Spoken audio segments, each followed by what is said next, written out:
Window World is proud to present Kevin Keatsman Has Issues. Simply the best for less at windowskansascity.com. What started out as a couple brothers getting together, thinking they could have a little fun watching Monday Night Football, may have just become a game changer. Peyton and Eli Manning, after a pretty rough start, settled into something so fantastic this will clearly become a phenomenon. Monday Night Football with Peyton and Eli was fun, honest, and raw all at once. Travis Kelce was a guest. He admitted that he looks at Mahomes in the huddle with a certain look in his eye near the end of the game that lets Mahomes know he's just going to run around and, quote, make some shit up here, man.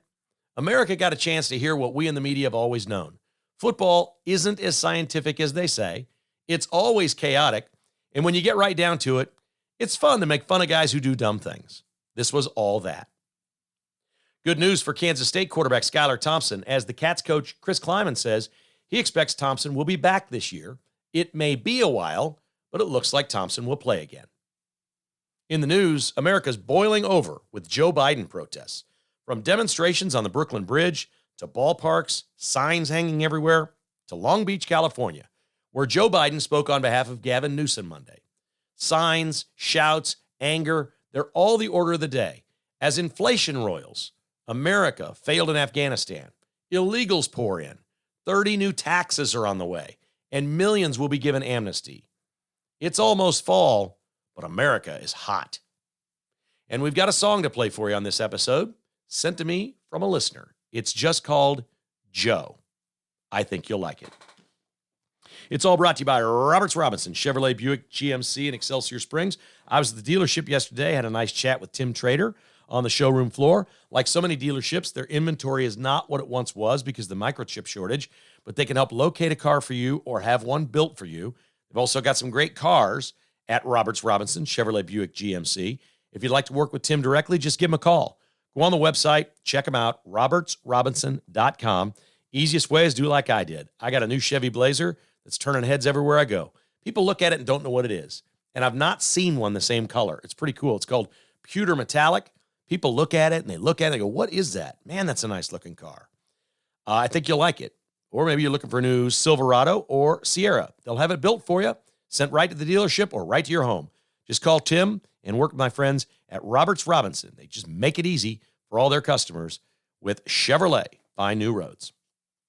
AmazingGarageFloors.net. Another email yesterday from a listener who said they called Hutch, had him out, took a look at the garage. He's going to get his garage done this fall. He can't wait to pull his car in this winter, have all that snow fall off of it, all that salt and sand, and then when it just gets a little bit warmer, you back the car out, you hose it off, you got a brand new garage floor. It's really cool. AmazingGarageFloors.net.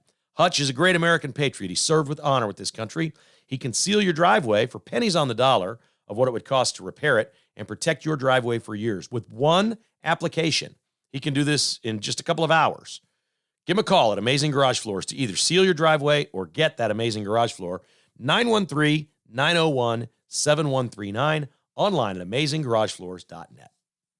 Elite Automation, make your building great again with Elite Automation, specializing in retrofitting HVAC control systems for maximum comfort and savings.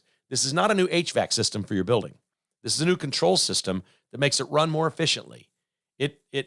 Look, they can come in and take a look at how you're doing things, whether you have big machines over here, whether you have air conditioning over here. You got all these different things that use all your juice. They can help you do it at different times of the day, different efficiencies, and save you money. Some cases, they can just consult with you, and when you save money, what you save, you share with them. Call Brad and his team at Elite Automation, 913-766-2188, online at eliteautomate.com. And 360 Document Solutions. You want to run your business more efficiently? You got all kinds of stuff in your office. You probably don't even know what it is. You probably don't understand everything you have, or the contract you're in, or the money you're spending. Let Mark Lindquist and his team come in and do an analysis of what you're spending, how you're spending it, and whether it's right for you. Document technology, IT programs, complete review of all your current costs, and they can set you up with phone systems, mailing systems to make you more efficient and save you money. It's a no-lose proposition. This is absolutely free. Call Mark at 913-745-5344. If you got any bugs in your office, if you got things that don't work right, if you have things that annoy you that go wrong, Call Mark. Have him out. See if they can fix it and make it right for you and save you money. 913-745-5344. Online at 360documentsolutions.com. Wow, what a game changer. The curtain was pulled down on professional football by Peyton and Eli Manning on KKHI. Hit it! Window World, the official windows of the Kansas City Chiefs, presents Kevin Kietzman Has Issues online at windowskansascity.com. After a really awkward first 10 minutes or so, Peyton Manning and Eli Manning on ESPN2 on Monday night, with the new broadcast of them just hanging out with their friends, talking about the game as it's going on, turned out to be something completely different and special that most people that watched absolutely loved. The question we have, did Peyton and Eli Manning change football on television forever? And I'm going to offer up the possibility that they did. Not that everyone will turn to a broadcast like this. Not that this will become mainstream. I do not think it will change the format of the game. But what is altered completely was something that all of you got a chance to see if you watched this on Monday night, of what I've been talking about on my radio show, on the podcast, in different outlets that I've been working for over 35 years. And that is simply this premise.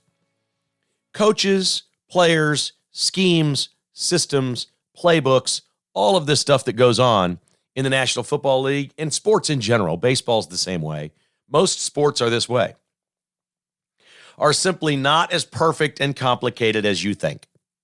It is not just completely orchestrated. Of course they practice. Of course they design plays. Of course they do everything they possibly can to script what's going to happen in a football game. Of course they try to hire the smartest people and the best players who have the best instinct for the game. What we learned watching Peyton and Eli Manning is at least half the game or more is just a crap show. That the play breaks down, that there's no way 11 guys on each side of the line of scrimmage are all in sync every single time. And repeatedly, all night long, Peyton and Eli Manning would call out a player who completely missed and botched their assignment and broke down a play. And it was just fantastic. They had special guests. In the first half, they yucked it up a little bit with Charles Barkley. And then later in the game, Russell Wilson, at the end of the game and into overtime, was just fantastic. You had 3 Hall of Fame quarterbacks on there, basically looking at everything from an offensive point of view. They had Ray Lewis on during the game, and they talked a lot of defense when Ray Lewis was on, which was interesting for Peyton Manning. He said he was learning stuff from Ray Lewis about the way Ray Lewis and Ed Reed had prepared for Peyton Manning back in the day. And he says, man, I wish I knew that. I wish I knew that you were thinking that they literally, that was the beginning of defensive players watching the live television broadcast of a game instead of the all-22 film, because they can get the cadence and the calls from the quarterback and understand what the offense is by studying that all week long. You know, what Peyton Manning is saying, what he's doing, what's fake, what's not fake, what's real, and what his cadence is, how he's trying to draw guys off sides. It was just fascinating television. If you love football, it was terrific. And the best part was, it wasn't too inside baseball. There was some stuff. They got really cute at the beginning. They had some scripted stuff where Peyton put on a visor and a headset to try to look like John Gruden and a couple of weird things like that. It was hokey. The first 10 or 20 minutes was absolutely hokey. Then it just settled into, okay, we've gotten rid of the stuff the producers said come out and do and try to entertain, and they were just themselves. Why Peyton and Eli weren't in the same studio, I don't know. They were in separate studios, in boxes, on the screen almost all night long. But you didn't miss anything in the game. There were a couple of times I flipped over that were really emotional parts of the game, really wild part, because it was a great football game, tremendous game. The Raiders win in overtime. It was just fantastic entertainment, just like the Thursday night game was, just like the Chiefs game was. There were just some fantastic games in the NFL this week. But there were times where it got really dramatic or a touchdown was scored, and I wanted to see what the atmosphere was like more in the stadium, and I just flipped it over to ESPN and got that, and got more crowd noise, more emotion, more feel for the game. There wasn't much of that. This broadcast with Peyton and Eli was lacking in the feel for the game, the emotion of the game, but it was a lot like hanging out at their house, you know, having a couple of beers. They weren't having beers, or having a couple of lemonades, whatever, and listen to them talk about the game they're watching. They were brutally honest. They did root for both quarterbacks and both offenses, but you'd expect that out of quarterbacks. They want to see the offense win. That's just in their DNA. I've known Trent Green long enough and had him on enough different broadcasts over the years to know that that's the way he looks at football. He looks at it from an offensive point of view. He wants to see offenses go for fourth downs, 2-point conversions, take more chances, throw the ball more often, all of those things. And you could hear that with Peyton and Eli.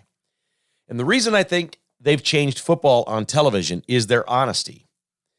They said several times, why is Baltimore in a zone here? They're terrible at zone. Why? Why are they in a zone? They're terrible here. It was just so refreshing and great to hear, and it was not mean. It wasn't like they were the analyst at the game. Like even Tony Romo would have a hard time saying, 3 or 4 times in the game, why are they in a zone? They're terrible. They're terrible in a zone. When Peyton Manning says it, it's funny. He just laughs it off. He's like, what are they doing here? Why are they in a zone? They're no good at this. It was so fun. Several times, they picked on a couple of Raiders receivers and said, where the hell's he going? Where was he running? What was he breaking? He's just fading. And Eli said, that route, you got to cut that off and run parallel to the line of scrimmage. He's fading that thing deep. There isn't a quarterback in the world can make that throw. Any corner will undercut that receiver. That's a terrible route. He's like, Derek Carr must just be going crazy right now with the routes these receivers are running. And they got better as the game went on. We're watching these teams make adjustments, and we see Carr on the sideline talking to his receivers, and they started running better routes, and Carr winds up with 400 and some yards passing, and here's Eli going, yeah, look at these routes. Look how much better this is. Look how much sharper this is. It was just unbelievable television. Russell Wilson comes on in the fourth quarter as their guest and was just fantastic. This was a serious part of the game. They were fortunate. It was a close game, and Russ is on there. There's 7 seconds left in regulation. And they spiked the ball. And they still have time. It's going to be a 55-yard field goal to send the game to overtime for the Raiders. And Russ says, I hate this call. He's sending the kicker out there. I hate this. Derek Carr's a veteran quarterback. He makes all this money. Let him throw it out. If it's not there, he throws it away. You're still at the same line of scrimmage. You get a little more time for your kicker to catch his breath before he goes out there. I hate this. They run the kicker out there. The kicker bombs a 55-yarder through. It goes to overtime, and Russell Wilson goes, what do I know? They second-guess Gruden all night. Peyton Manning a couple different times goes, well, we know what this play is. This is John Gruden's default position. And I'm like, are they really saying this stuff? It was great. It was like the emperor was undressed. They weren't making fun of football. What they were telling everybody was what you've been presented your whole life, watching on television by these networks, these television networks that hire these people. And I talk about this on the podcast all the time. I'm real. I'm truthful. I tell you what I think, and I tell you what's going on. I've always done that. And for a lot of people, it's made them uncomfortable through the years. But it is what it is. It's like, I'll tell you, Trey Hillman is not a good manager for the Royals. The guy doesn't know what he's doing. It's not hard to figure out. There are plenty of people that get elevated to head coach or manager or whatever that aren't very smart. They're not natural leaders, and they don't really know what they're doing. But it happens in sports all the time. Yet we sit and we watch and we listen to, and I'll pick on these guys, but I like these guys. And I think Ryan Lefevre's great. I don't think he does as much of this as the others. But Ryan Lefevre's terrific at what he does. But Rex Hudler and even Joel Goldberg are just such incredible homers that the Royals can do no wrong. I mean, they can sit here and lose 90 games, and they can't do anything wrong. And you watch that over and over and over the course of the year, and you understand why my mom loves the Royals as much as she does, why she loves Nicky Lopez, why this player's her favorite guy. It doesn't matter that Nicky Lopez is not the best shortstop in baseball. She loves Nicky Lopez because she hears that over and over and over. And that's what teams and television networks have done to sports fans. I've never liked it. I mentioned on the Monday podcast that I got into it with a good friend, a very good friend, who's admittedly the biggest Chiefs homer ever, over Greg Lewis, the Chiefs assistant coach. He should have been kicked out of that game for pushing the player. That was a tangle. If you go back and look at the replay, that was not a terrible thing by Ronnie Harrison Jr. It was not. The initial call was probably right. I think they got it right. The Chiefs bench was involved in taunting or committed a penalty. Then they just wiped it out, kicked the player out, and did nothing to the coach. That isn't right. That was wrong. And I guarantee you, if the Mannings were calling that last night, they would have been saying, what the hell's the coach doing over here? How's the coach staying in the game? How can the coach go over and push the player first, and then the player pushes him back, and the player gets ejected, and the coach stays there? I promise you the Mannings would have been saying that because they would have been looking at it objectively, and they don't care what anybody thinks about what they say. Peyton and Eli know that they know more about offensive football and this game than most head coaches. They do, because they've played it. I mean, look at the head coaches in this game. Harbaugh is, I think, considered by many to be a much better coach than Gruden, but they were screwing up all night too. And he's like, look at this. And then they're like, oh, the Raiders can't get their kicker out there in time. And then they pulled the kicker off. Now it's 2nd and 14. They took a 5-yard penalty. And Peyton and Eli just have their hands on their heads like, what is going on? And these guys wanted to be on the field to clean up the slop they were seeing last night. Now that slop led to a wildly entertaining game. It was so much fun to watch. And I'm going to keep watching it on Monday night. There's no reason to listen to, like, Louis Riddick is bad and Brian Griese, they're just awful. There is no reason to listen to the Monday Night Crew. Now, when it's the Chiefs game, different. I want to watch the game. I'll flip. But when the Chiefs play on Monday Night Football, it will be hard to watch your own team in this format. But what they did, what they basically said to every announcer anywhere is, we've just changed this game. This needs to be more fun. We need to make fun of the idiots who are making mistakes out there. Because what we learned when Travis Kelce came on in the third quarter, he was their guest in the third quarter, and Peyton says, so tell me the deal on coming back behind in this game. What was the game plan there at halftime? You looked at each other and said, let's just run around and make some plays and go win this game. Mahomes will just flip it around. And Travis Kelce responded by saying, we're basically organized chaos. He said, I looked at him in the huddle and gave him, kind of the stink eyes. And and when I look at him like that, what I'm telling you is I'm about to make some shit up here, man. Find me and throw me the ball. And he said shit. And he goes, oh, I'm sorry. I'm about to make some stuff up here and just find me and throw me the ball. That's exactly right. Andy Reid gets all this credit for being this great coach. And he certainly is, if you coach players to understand how to react during a fire drill. That's essentially what Andy Reid is teaching. He is teaching organized chaos to his offense. All hell's going to break loose. The playbook isn't going to work, and we're going to have to run around and make plays. And it didn't work against Tampa in the Super Bowl. It worked the year before against the Niners. Remember, the Chiefs were down 14 points in that game. And they came back how? Wasp. Oh, what'd they do after Wasp? Well, that's a design play. I said, no, it was flipped across the field. It was underthrown. Tyreek Hill came back for it. That's a coach. That's a quarterback and a receiver that know exactly each other's game and how to play together, but the play is not designed that way. On Sunday, the play is not designed for Tyreek Hill to go down the field and then come back 5 yards after deking out the cornerback and catch a ball that's underthrown. That's not the design of the play. That's what a quarterback and a receiver that are great do. That's football. And I've tried to tell this to people about the Chiefs offense the last several years, and everybody just wants to hate on me. Like, oh, you don't understand. Andy's brilliant, and they designed this, and they designed that. No, this is organized chaos. The things that we're seeing when Mahomes gets out of the pocket is complete chaos. Did you see everybody completely bitched and moaned about the Chiefs' offensive line in the Super Bowl? I'm the only person in this city that mentioned on Monday it was equally bad Sunday. It was awful.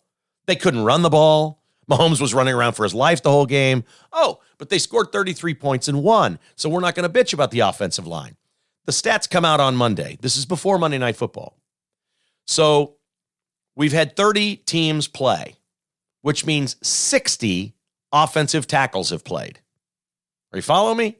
There were still two teams left to play. There's 32 teams in the league. The Raiders and Ravens hadn't played. 30 teams had played. Each team has 2 tackles that start. That's 60 players in the NFL that start at tackle. The next gen stats, the advanced stats, came out on Monday, grading the offensive tackles in the National Football League. For the Chiefs, it's Orlando Brown and Lucas Niang, right? Brown, the big offseason acquisition, and Niang, the young guy that's going to be great. These are the Chiefs' 2 tackles. There are 60. They're rated 1 through 60 offensive tackle performance in the National Football League. This is wins. They look at every snap. Did you win your snap or did you lose your snap? That's it. They just watch the tackle. Did you win your snap or did you lose your snap? Orlando Brown rated number 59 and Lucas Niang was number 60. The Chiefs had the 2 worst tackles in the NFL in week 1. and scored 33 freaking points, had a 75-yard touchdown pass to come from behind, a couple sneaky little Mahomes darts that he threw into Travis Kelce, where according to Kelce, I'm just out there making shit up, man. That's what Kelce said. This is what the Manning broadcast did for you. And pardon me for taking a victory lap, but I'm completely validated about what I've been saying about this offense.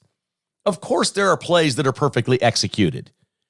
But when you run this many plays in a game, only half of them are. What the Mannings kept pointing out is this game is chaotic, that you can guess on offense, you can't guess on defense. Ray Lewis came on and said, no, you cannot guess on defense. I needed to know with Ed Reed, the safety, and my linebackers, who had which guy, what our assignments were. You can't guess. If you guess on defense, Peyton Manning hits you for a touchdown. It's gone. If you guess on offense and fail, and it blows up, the quarterback can always just throw it out of bounds. If you guess on offense and fail, you lose 1 yard running the football. Bad things don't happen because you have the ability to keep the play from blowing up in your face because you have the ball in your hand. And it was fascinating listening to these two quarterbacks and then Ray Lewis talk about the differences there. And what we learned, and Peyton all night was just making fun of me. He goes, man, there's just a lot going on in this game here. This is some sloppy stuff. There's a lot happening here and a lot of guys that are out of position and aren't doing what they're supposed to be doing. And especially with the Raiders, because I don't think, all due respect to Lamar Jackson and the Ravens, although Manning was critical all night long of Lamar Jackson's footwork. You know how he's most critical about his footwork? He goes, well, look at that nice pass. He put it right on his numbers. Watch his feet. His feet were good on that one. He knows what he's doing. He made fun of his feet all night long, and then they made fun of him for carrying the football loose. They're like, come on. And they showed pictures of when Lamar Jackson was at the Manning football camp when he was in high school or in college. They said, we tried to tell him then you can't carry the ball. They still haven't taught him how to carry the football. I'm like, no, they still haven't taught him how to carry the football, or they can't get him to carry the football properly. He fumbled twice in the game and cost the Ravens the game. That's why Lamar Jackson is not my quarterback. There's no ball security there. But listening to all this go on all night long, you realize, and it wasn't arrogant, but there was a little bit from both of the Mannings that I can't throw it and catch it too. You remember that famous line here in Kansas City, I can't throw the ball and catch it too. There was a little bit of that. Like there's 10 other guys and, we're pretty sure I'm going to do the right thing here. I'm the quarterback. I know this, but I'm not sure the other 10 guys are all going to do their jobs. And you just accept it. And they basically presented it as this is a part of football. It only takes one guy to screw up and the whole play blows up. And they were just making fun of guys all night long. It was so fun. There were lulls. There was times it was boring. It's not for everyone. If you, it's definitely not for you if you want to watch your team. I don't think. But I'm going to watch it because I want to hear him be critical of the Chiefs players. I want to know who's screwing up. And they clearly have their favorites. They weren't going to say much bad about the quarterbacks. They got on Lamar Jackson a couple times, but they just weren't. Quarterbacks like quarterbacks. But they criticized coaching. They criticized. It was fun. It was not mean. It was just dudes sitting around talking that really, really know football. I mean, incredibly know football. And count me in as a fan. As bad as the Monday Night Football broadcast has been for as long as it's been, they put that thing now on ABC, ESPN, and ESPN2, and they do a Spanish language broadcast. They're trying to boost the ratings for Monday Night Football by putting it on 4 different channels. This is sort of what like MTV does when they do their Video Music Awards. It's on MTV, it's on VH1, it's on CMT, it's on all the channels they own. So ESPN's doing that with Monday Night Football. They've spent all this money and their ratings are no good. Well, they can have different advertisers and different platforms. This is a winner. This is an absolute winner. This is going to stay. If the Mannings like doing it, they found their niche. They should never overproduce this broadcast. They tried in the beginning. They tried to do some little skits and little funny produced things. No, just let the Mannings be the Mannings. Eli doesn't have the personality Peyton does, but that's okay. Peyton hosts, so it's good. They will get the greatest celebrities in America to be their guests, and it's fun. It's a little awkward because it's Zoom call-y, and so they talk over each other a little bit. And Jessica would say, look, they don't know when they're supposed to go to commercial break, and they would just cut them off and go to commercial break. Who cares? Nobody cared. There was a roughness, a raw element to this broadcast that was likable. The fact that it wasn't polished was fantastic. It was great. If you haven't seen it, there's clips on the internet. You can see the clips of Travis Kelce. I just love it. He says, I just look at Mahomes in a certain way, and I'm telling him with my eyes, I'm about to go make some shit up here. Find me. I'm like, yes, that's what the huddle is. Of course we're calling a play. You know which direction the receiver's going, but he basically said, I'm just going to make some shit up here and score a touchdown. And that's what they do. And the Chiefs are really good at it because instinctively, because of so much practice, so much repetition, so much work, Patrick Mahomes knows what Travis Kelce and Tyreek Hill are capable of and knows what they're going to do. But it is absolutely pulling the curtain down on sports. You know, we're sitting here, we're sold a bill of goods. You know, Trump did the same thing for the presidency. He pulled the curtain down. You know, oh, well, that's not presidential, and that's not this. Well, what you realize is the president is one person, and every human you've ever met has bad days and is stupid at times and makes mistakes. We all do. Why would we think a president doesn't? Why would you think a head coach doesn't? Why would you think players don't? This was that. This was real. This was real football television. It was everything I've known for so long, and the first time I've heard other people come out and say it. That no, a lot of this stuff is playground stuff. It's just great players making plays. And the easiest sport that we've all known this about forever is the NBA because we watch it. We watch the clear out in the NBA. LeBron in his heyday or Michael Jordan, they just clear out. The other four guys go out. The defenders go out with those four guys. It's a one-on-one deal. I'm going to beat you off the dribble. I'm either going to pull up and hit a J or I'm going to go to the rack and try to stuff it on you. All right, that's not coaching. It's the simplest form of sports. My guy's better than yours. The Chiefs win because my guy is better than yours. And that's what so much of this was about last night. It was great. Peyton Manning talked on and on and on about Kansas City. It was remarkable. I mean, he talked about, you know, the difficulty. Oh, God, they were so tough on the Raider fans. They're like, how stupid are these people? They're making noise, and Derek Carr can't hear in his own stadium. Now, for me, part of that is if you looked in the upper deck, you would have seen a lot of Ravens fans and a lot of, like, the Raider fans have the good seats. They've bought the season tickets. They're down there close to the field, so most of what you saw last night was Raider fans. But you could hear it when the Ravens would score. There was 15, 20,000 people cheering for the Ravens to score. There were a lot of Ravens fans in there. You know what? There's a lot of people that live in Las Vegas that don't give a rip about the Raiders or anyone, that have just bought tickets and said, I'm going to the game, and half those people bet on the Ravens. So you know who they're going to root for. The Raiders are going to have to deal with that nonstop, and you could tell that in their first game. I can't wait to see how many Chiefs fans are in that stadium. But if you get a chance, if you missed it, watch next week, Peyton Manning and Eli Manning, the Manning brothers, calling Monday Night Football. Not even calling, hosting basically Monday Night Football. And don't forget, when you're listening to them and the chaos and all these different things and everybody talking about offensive line, because they basically, it was two different things. They were talking about the importance of the Raiders offensive line doing well, and they were talking about the lack of importance for the Ravens. They're like, well, Lamar Jackson could just run out of there and go get yards for him. If everything breaks down, he tucks the ball and runs, so it's not as important. But Derek Carr needed a pocket. He needed the offensive line to perform. I've said this from day one with Mahomes. Nobody needs an offensive line less than Patrick Mahomes. He needs an offensive line less than anyone in football. And we found out in week one, the brand new, oh boy, we spent all this money on the offensive line. They were the worst in the NFL. The Chiefs' offensive line graded out worse than even the Giants. Their offensive line's terrible. The Chiefs' offensive line's grading out worse than any offensive line in football in week one. And they won 33-29. Because they have Patrick freaking Mahomes, who organizes the chaos, and now Travis Kelce on the record with Peyton Manning, just BSing from his condo in Kansas City. Kelce didn't even know who they were playing this week. You want real? You want honest? Kelce thought the Chiefs are playing the Chargers Sunday. He didn't know they're going to Baltimore for Sunday Night Football. He did not know. He goes, man, I'm one weekend, I'm lost in the season. I don't know who we're playing. You know why he doesn't know who they're playing? Because he doesn't know until he goes in on Wednesday and they start in on the game plan and start coaching him.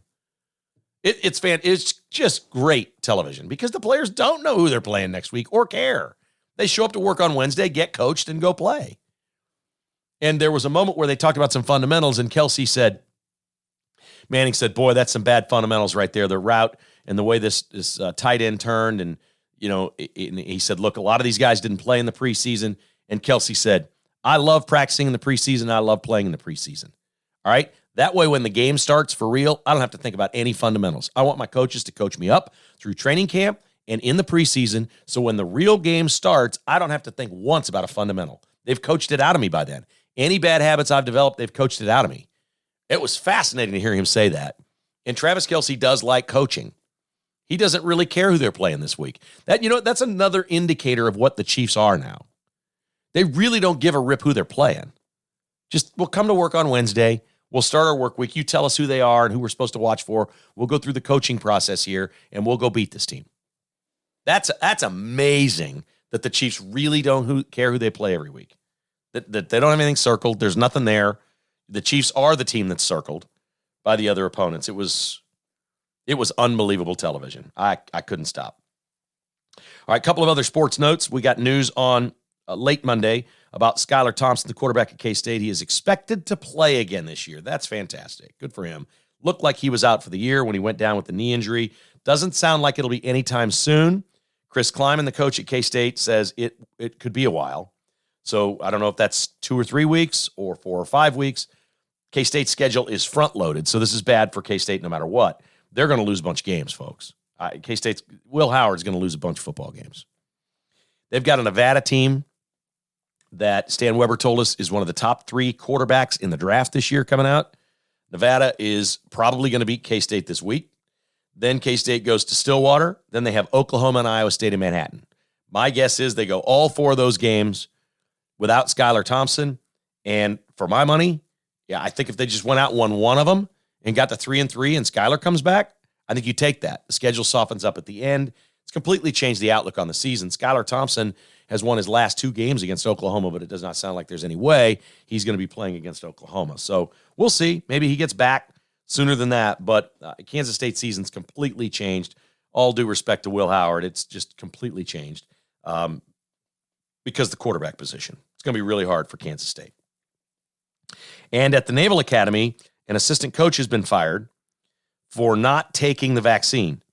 Billy Ray Stutzman is a young coach who on his Twitter feed has a slogan of faith over fear and righteousness will prevail. He's a very Christian man, and he did not want to take the vaccine for reasons like that. And apparently Navy has just fired him. Billy Ray Stutzman is gone. I suspect he'll get hired on somewhere. I think I'd probably hire the guy in a second. We're seeing weird stuff happen all over the country with employment and the vaccine. We'll have more on that coming up in the news portion of KKHI. Brought to you by bstock.net in Olathe at 14680 South Flaming Road. Bstock has Dell laptops this week. $399, brand new factory sealed Dell Latitude 3310. This is a great machine with 4 gigabytes of RAM, 128 gigabyte hard drive, 13.3-inch screen, $399 for Dell laptops. That's ridiculous. They have 16-inch MacBook Pros on sale this week. These are high-end machines. They're very rare, and they've been selling quick. Get them while supplies last.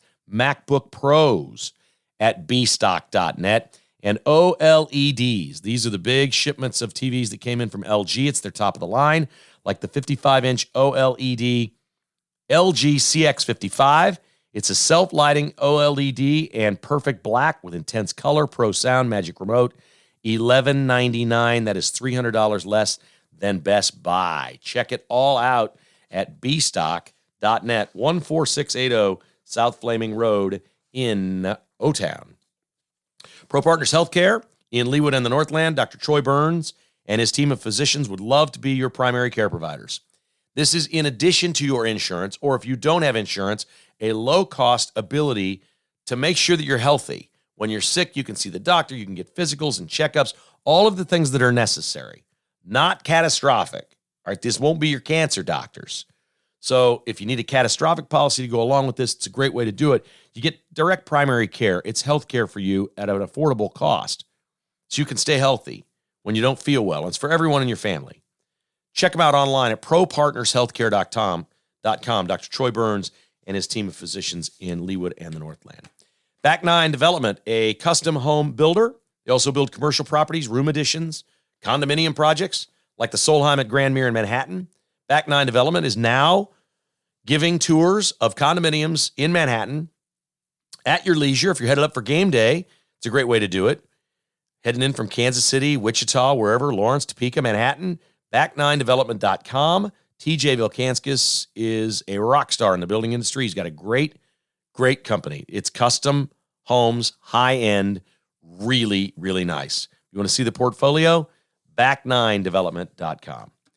And my friends at Merriam Body Shop off I-35 and Johnson Drive in Merriam, a preferred State Farm body shop. They do full collision repair, small jobs as well, including paintless dent removal. You just want to get a couple of dents pulled out? They'll do that at Merriam Body Shop. It's not a one-day-a-week thing. They got staff that actually does it. Call 913-362-1198 or online at merriambodyshop.com. These are great conservatives, folks, that own and operate this business.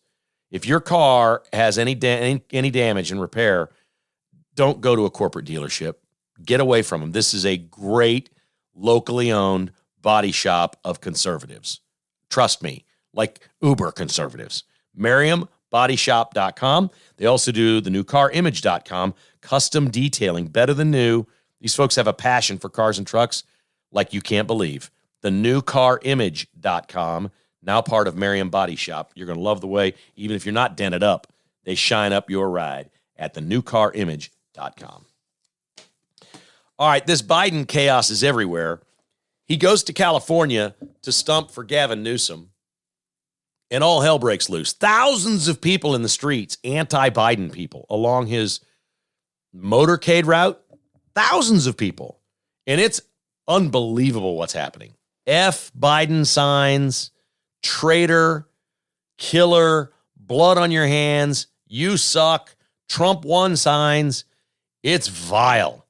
People are pissed. It's crazy what's happening to Joe Biden. And it's happening everywhere. When he's out and about and he's campaigning for Gavin Newsom. By the way, I think Gavin Newsom's going to win the recall easily. That's just me. It's too good to be true to think that something weird would happen. It wouldn't happen. They've been mail-in voting for a month.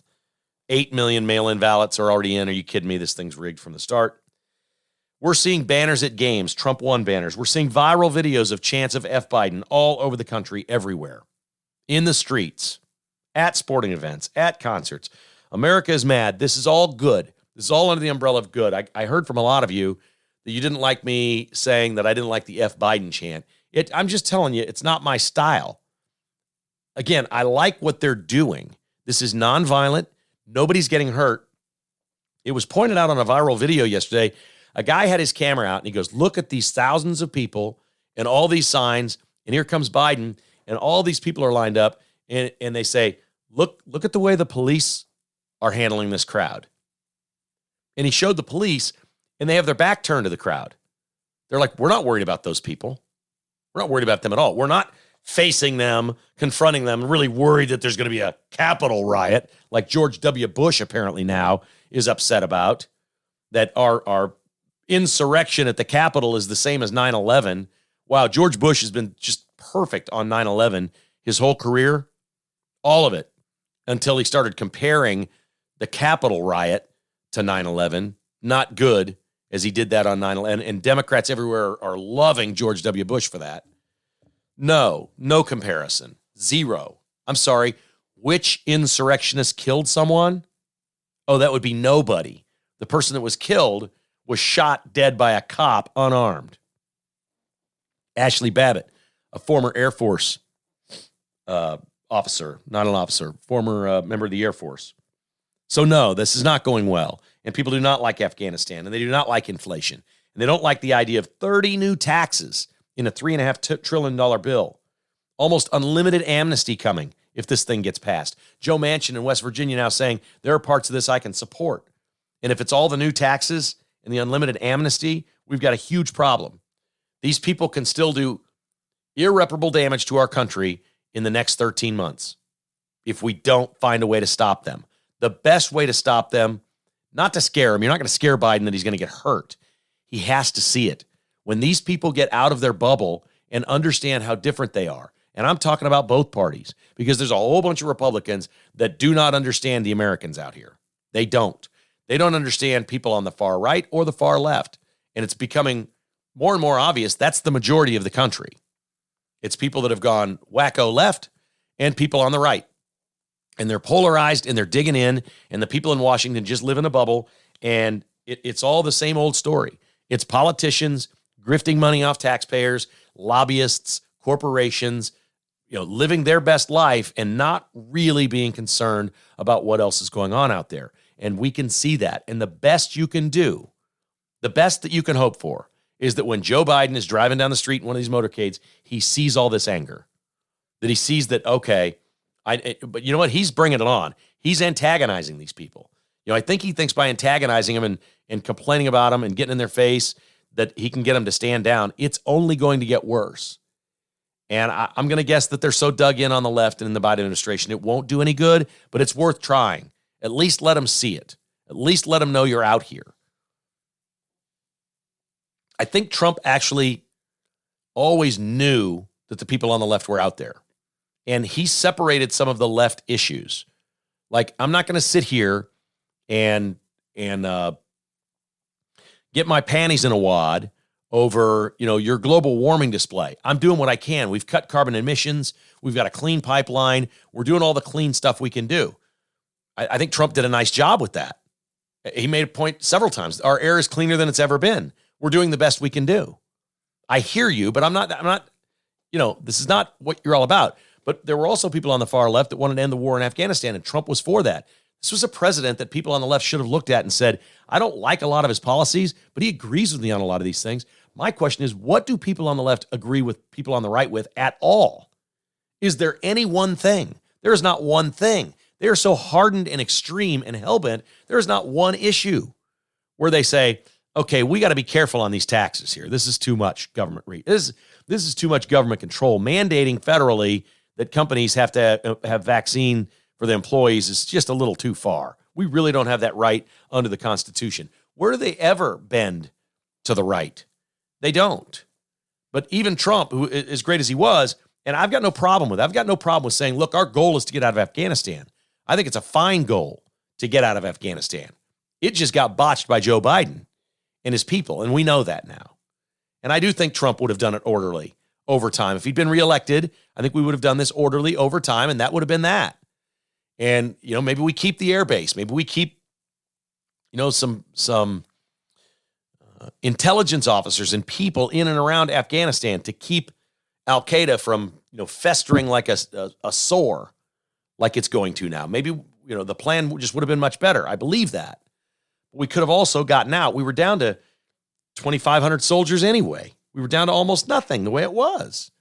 What would be the problem with keeping 2,500 soldiers in Afghanistan to make sure that terrorists aren't there? We hadn't had a death in a year and a half.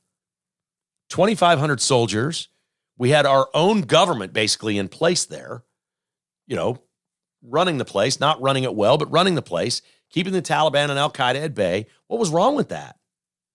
I'm not sure I understand what was wrong with 2,500 soldiers there. We have 14,000 in Korea, in South Korea. I don't know what's bad about 2,500 at two air bases.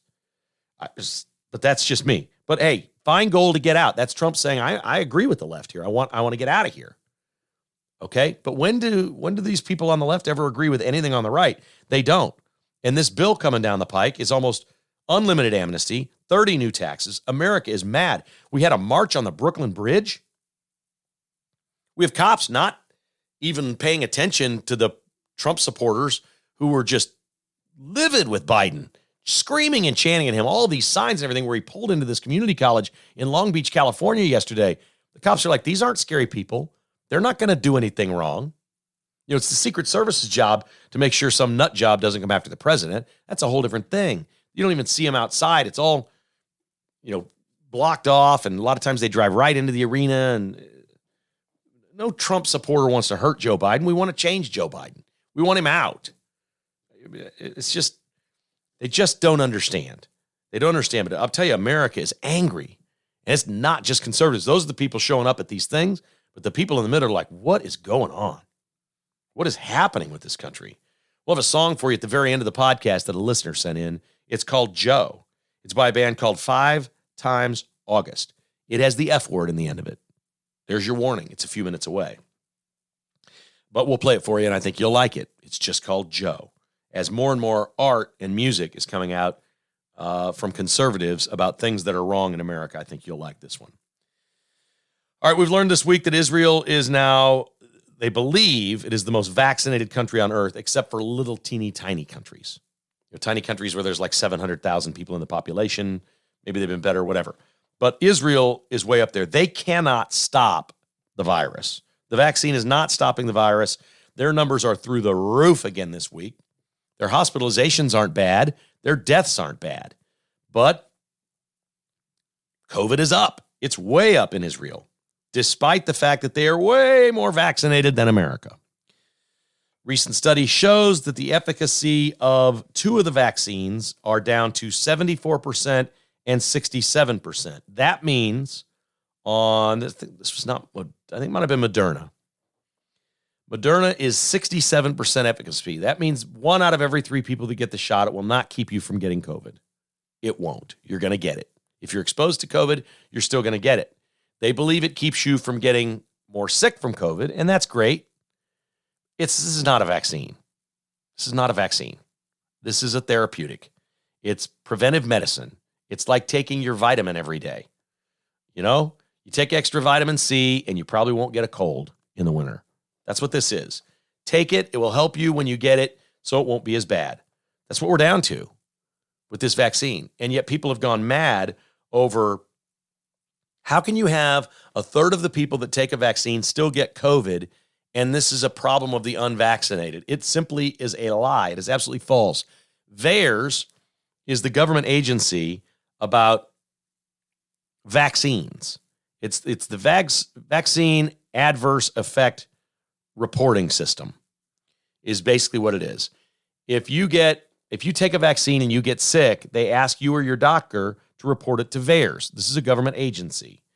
VAERS now reports 700,000 people have reported that they've gotten sick after taking the vaccine.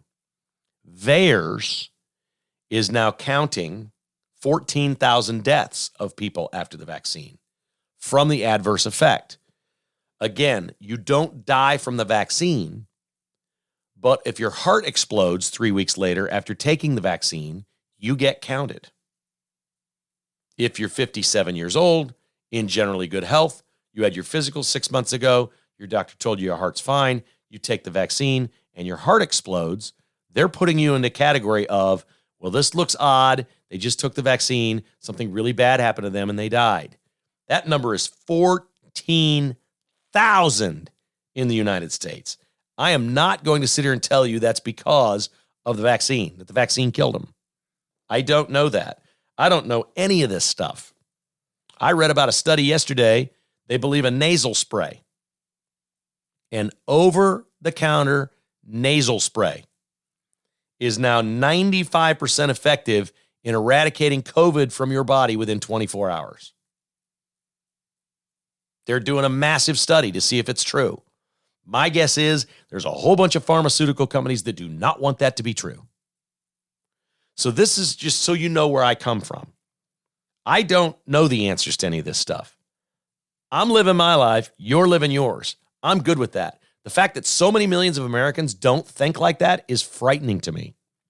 It is absolutely frightening to me that they believe that it is their job to go out and tell other people how to live, that you have to get this shot to work. You have to get this shot if you want to go to a restaurant. You have to show your card that you got the shot to get on this airplane or to go to this event. It is unbelievable that they think that's the right thing to do. We don't know anything about this vaccine yet. We're learning a lot about COVID. We've had that a lot longer than the vaccine. We're learning a lot. And now they're doing a massive study because guess what?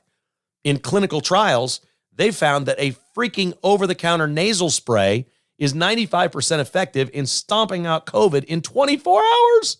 Like, you sniff this stuff up into your nose. It's like, whatever they call that stuff. I don't know exactly which one it was. There's several different brands, but it has a certain chemical. They're like, well, wait a second. We've had people take this thing and get well right away. So then clinical trial, like, whoa, this looks like it's 95% effective. Now they're going to do a massive trial. Well, it could take months before we know. But in the end, that's probably what we're going to find out is some simple medicine, stamps out COVID, and people have been trying it because people are trying stuff everywhere. If they get COVID, they'll try something they have in a drawer at home. Why wouldn't you if you're stuffed up, why wouldn't you take a nasal spray over the counter? You think it's safe? Okay, I took it. Oh, I'm better.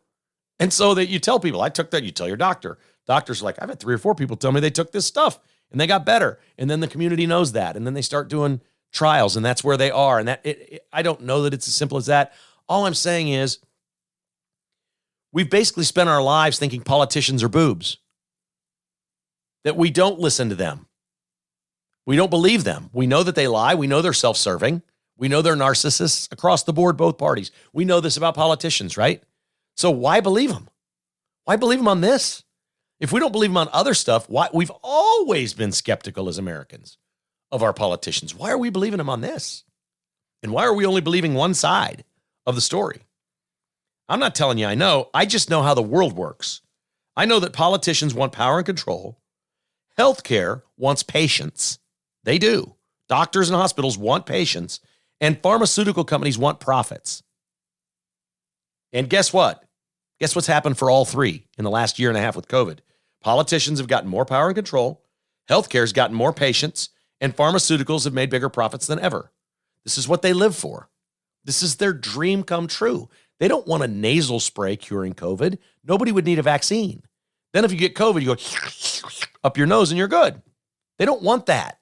Nobody wants, the politicians, the healthcare companies that own hospitals, and the pharmaceutical companies do not want an over-the-counter spray in your nose to cure COVID. That's the last thing they want. They don't want that.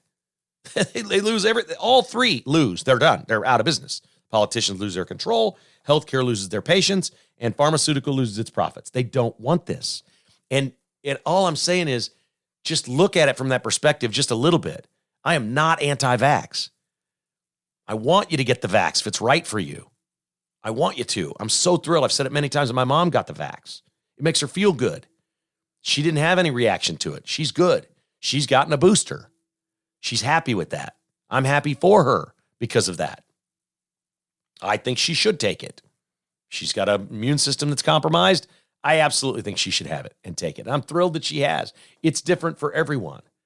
But a one-size-fits-all, you're a horrible person if you're not doing this, you're not doing that, is ridiculous. And we know masks don't work. This masking stuff is ludicrous. And by the way, they've got this mask mandate. I canceled my trip to Las Vegas because I cannot sit at a blackjack table next to another player in Las Vegas without a mask on. But they put 70,000 people in that arena last night with no masks. That thing's indoors, isn't it? Aren't these football stadiums indoors? How's that an exemption?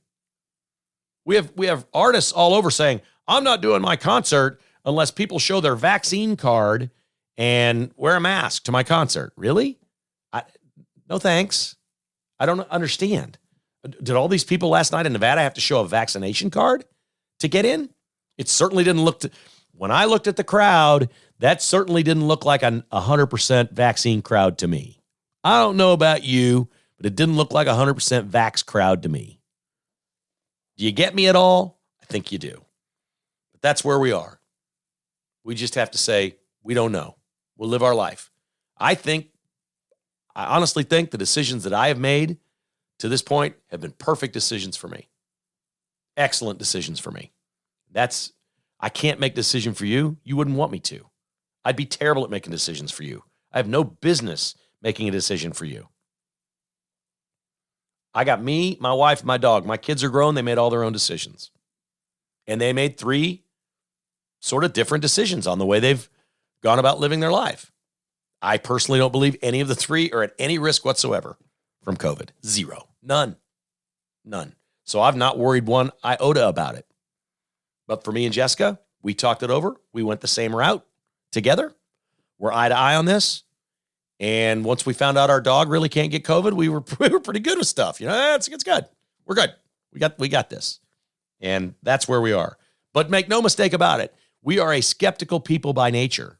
We were taught that. It's been generations from the founding of our country. This country was founded on not listening to authority. That authority will lie to us, cheat us, steal us.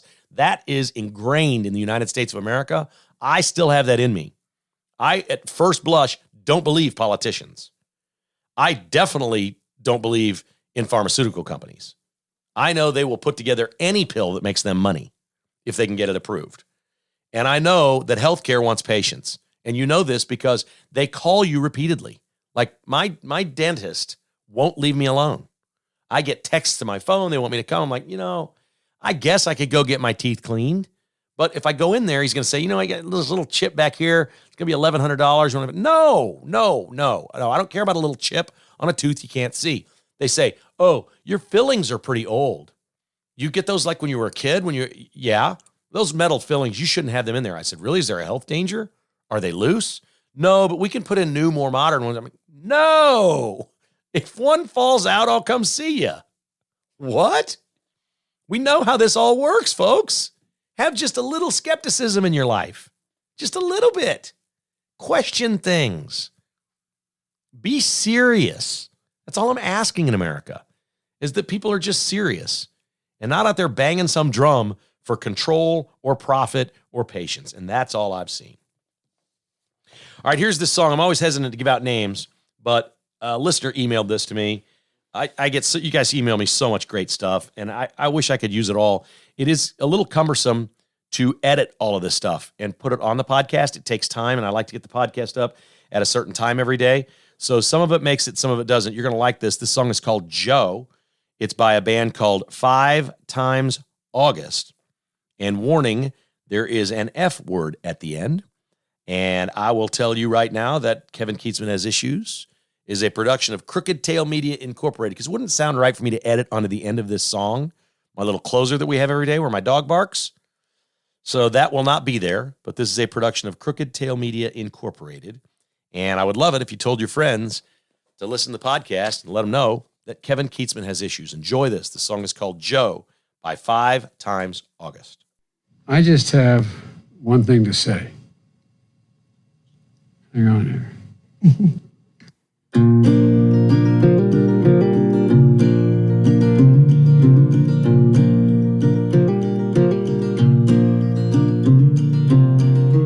Hey Joe, where you going with that gun in your hand? You'll strip the right from an American, but leave it locked and loaded for the Taliban.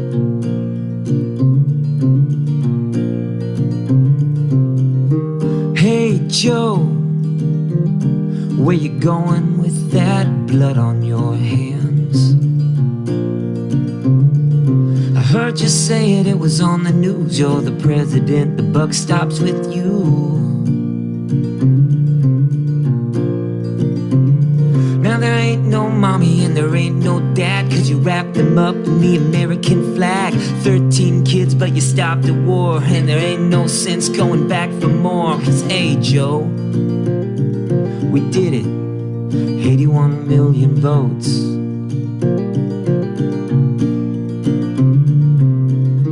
Hey Joe, where you going? Why you moving so slow? They'll prop you up on the TV screen, but forget your job. What flavor ice cream is that?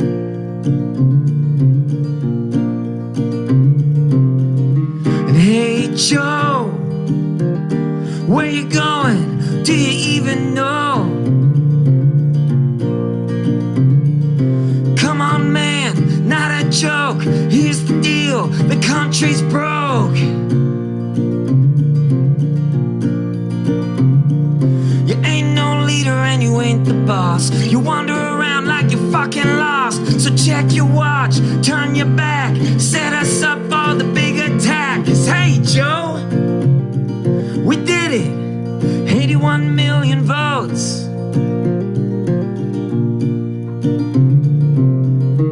Hey Joe, so where you going with that gun in your hand? And hey Joe, where you going with all that blood on your hand?